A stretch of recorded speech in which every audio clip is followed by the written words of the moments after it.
અઘરું લાગે છે એટલે તમે છોડી દો છો ને. છોડવાનો મુદ્દો શું છે? અઘરું લાગે છે એટલે ને. તમને 10મામાં 12મામાં અને કોલેજમાં સહેલું અઘરું એવો ઓપ્શન મળશે. જેવું જીવનનો અભ્યાસ પૂરો થશે અને સાચી જિંદગીમાં આવશો ને, માત્ર ને માત્ર અઘરું ચાલુ થશે. છોડી દેશો? છોડી દેશો?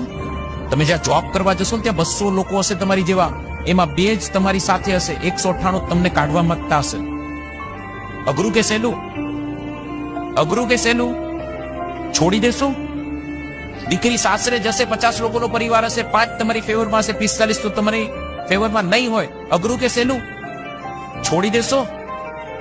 મકાનનું ભાડું ભરવાનું, લાઇટ બિલ ભરવાનું, પાણી બિલ ભરવાનું, વેરા બિલ ભરવાનું, છોકરાની સ્કૂલની ફીસ, બધા ખર્ચા કાઢવાના, મોંઘવારી, કોવિડ જેવી પરિસ્થિતિ ભવિષ્યમાં પાછી કોઈ આવે એનો સામનો કરવાનો, health issue, medical issue, physical issue, mental issue, social issue. સહેલું કે અઘરું? છોડી દેશો? તો શું કામ એક ચેપ્ટરને છોડો છો? શું કામ એક ટોપિકને છોડો છો? જિંદગીની સાચી કસોટીની સામે બેટા એક ટોપિક કશું જ નથી. આજે નહીં લડો તો ક્યારે લડશો? रुकना मना है,